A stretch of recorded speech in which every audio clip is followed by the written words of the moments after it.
The animals eagerly listen to the words of their king. They are happy that they have a wise king. There is a smile on every face, something that had never happened before. King Lion had never said anything to them other than threats and insults. It now dawns on them that poor leaders make themselves unapproachable because they have nothing fresh or substantive to offer. Finally, let me tell you what I want to do in my 5 years as king. The first thing I want to do is to make sure that everyone has enough food. I want to introduce fruits in the jungle. I want us to grow fruit trees along the river and lake. I want us to have all sorts of fruits. No animal should ever suffer from or die of hunger.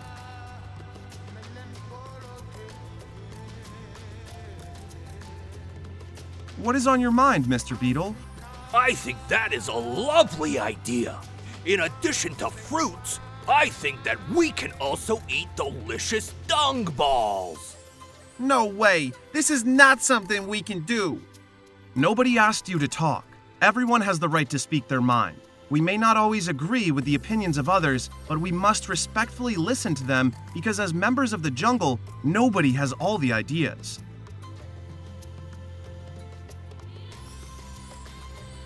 Ah! I'm so sorry, King Rabbit. It will not happen again. We all heard a suggestion from Mr. Beetle. I will ask your views on the food you want us to be eating. By a show of hands, how many think that fruits are a good addition to our diet of grass, herbs, twigs, and leaves?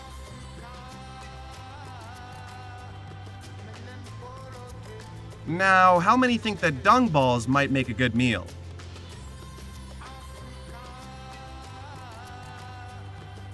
It seems that dung will not really be a popular food in the jungle. I thank Mr. Beetle for his suggestion, but we can probably find some other use for all the dung in the jungle. Human beings pay a lot of money to buy cow dung, goat dung, and chicken dung. Perhaps we can sell them elephant dung or hyena dung or mixed jungle dung. We will definitely need some money to buy fruit tree seedlings. I appoint the Mr. Beetle as my Minister of Dung Collection and Flamingo as the Minister of Seedlings. I don't like dung. Nobody asked you for your opinion. If your opinion does not add value to someone's life, you might as well keep it to yourself. Are you trying to suggest that you are better than Honorable Beetle? Let us respectfully accommodate the culture of others, even when we do not do or like what they do. The food we eat is a result of our culture. I don't like Monkey's face. That's not fair.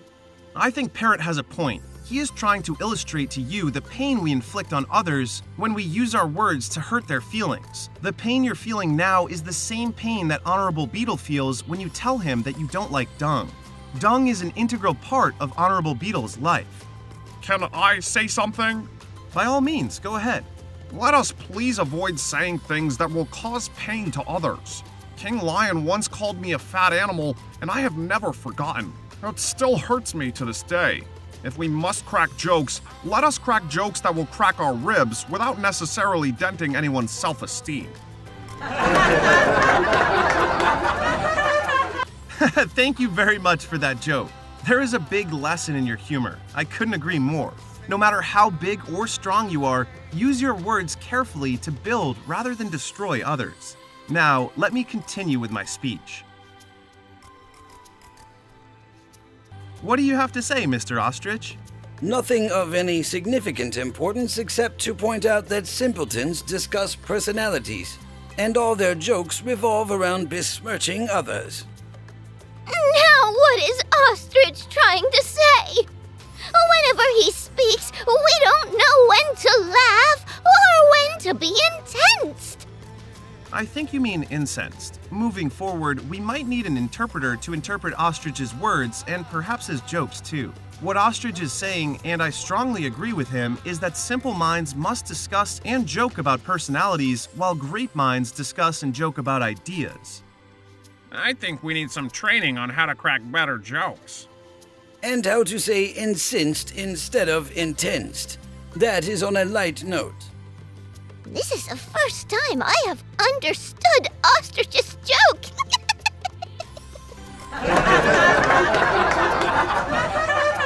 What an amazing experience we are having. Parrot finally cracks a funny joke, and Ostrich manages to crack one that does not surpass our understanding. King Rabbit carries on with his speech. He's happy because the animals are coming to terms with change. He's aware that being a successful change leader is not easy. It requires knowing how to overcome resistance to change and to deal with team members' reactions to change. So far, so good. Baby steps had been taken. However, a lot still needed to be done. The journey of 1,000 miles begins with a single step. Apart from food security, the next thing I want all animals to enjoy is a constant supply of water. You are all aware that in some seasons where there is no rain for a long time, some animals have died of thirst and hunger. Can I say something? By all means, go ahead. We need to be more mindful of our environment. This might shock you, but I noticed that water in human country is contaminated with poop. In their foolishness, they drain sewage into rivers and lakes. Yuck! Some of the poop belongs to Monkey. Can you withdraw your words? I am sorry. It was meant to be a joke. Next time, please crack an intelligent joke. Sorry I've spoken without asking permission, but I think Parrot does not like Monkey. Asking Parrot to crack an intelligent joke is tantamount to telling Hippo to spread his wings and fly. You just don't stumble upon intelligence on the streets like you would stone pebbles or plastic bottle tops. My apologies for breaking protocol and speaking without due regard to the established norms. I shall need to talk with Parrot after this. What Honorable Flamingo is saying is true. I read an interesting newspaper article that said that more than a quarter of humans use a drinking water source contaminated with their own poop, which causes about 500,000 deaths each year. But that is not the point that I'm making. My point is that we must have clean drinking water in our jungle. What do you have to say? You want to put taps in the jungle? That would destroy the natural beauty. Thank you for your hypocritical contribution, Monkey. You were the one who wanted to put pipes and taps in your campaign pledge. Before you take the speck out of my eye, pull the log out from yours first. I do not want to put taps, but rather to build dams across the river in several places. The dams will trap lots of water to prevent it from going into the ocean. Water will only enter the dams when the river overflows its bank. We will all work together to dig the dams. I appoint the beaver as the Minister of Dams and Water Security.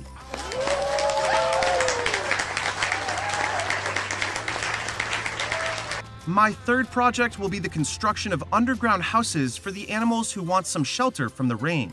We will build underground shelters and line them with clay. Those like Warthog and Squirrel who are good at digging will be called upon to assist. Lion will also need to share his many dens with other animals. I appoint Warthog as the Minister of Housing.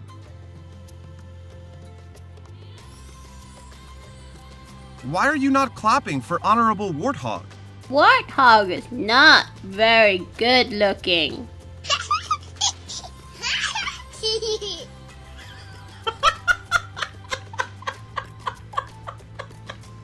Stop this nonsense. Who made you a judge of what beauty is? In the jungle, all animals are beautiful. I will not have anyone consider other animals ugly.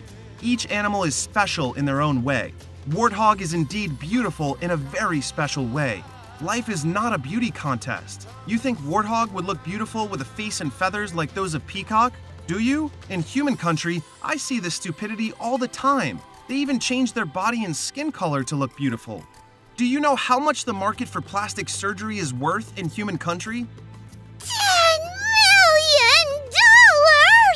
It is more than $60 billion, and it is expected to grow to around $200 billion in less than 8 years. That is a lot of money. What? You know what this tells us? It means that lots of humans are disgusted by how they look. Disgusted is quite a strong word. It might be better to say that humans have a shallow concept of beauty that makes many of them discontented about how they look. Some humans even think that belonging to a certain race makes one more beautiful or superior. In our jungle, what counts is what you have on the inside, how good-natured and respectful you are, and how well you do any duty given to you. True beauty lies in your service to fellow animals and to the jungle. Go ahead and speak, Honorable Warthog. That is the sweetest thing anyone ever said to me. All my life, I was made to feel ugly by other animals. I was even told that I was created a little uglier than hyena because I was meant to be hyena food. Leopard even told me that by eating me, he would be doing me a favor. I feel so special today, and I am so happy to know that I do not have to let other animals' opinion of me define who I am. I do not want feathers like those of peacock, or a horn like that of rhino, or a trunk like that of elephant, or a mane like that of lion, or legs like those of giraffe. I am beautiful, and I will do the work given to me by my king with complete dedication. Nobody will ever make me feel inferior.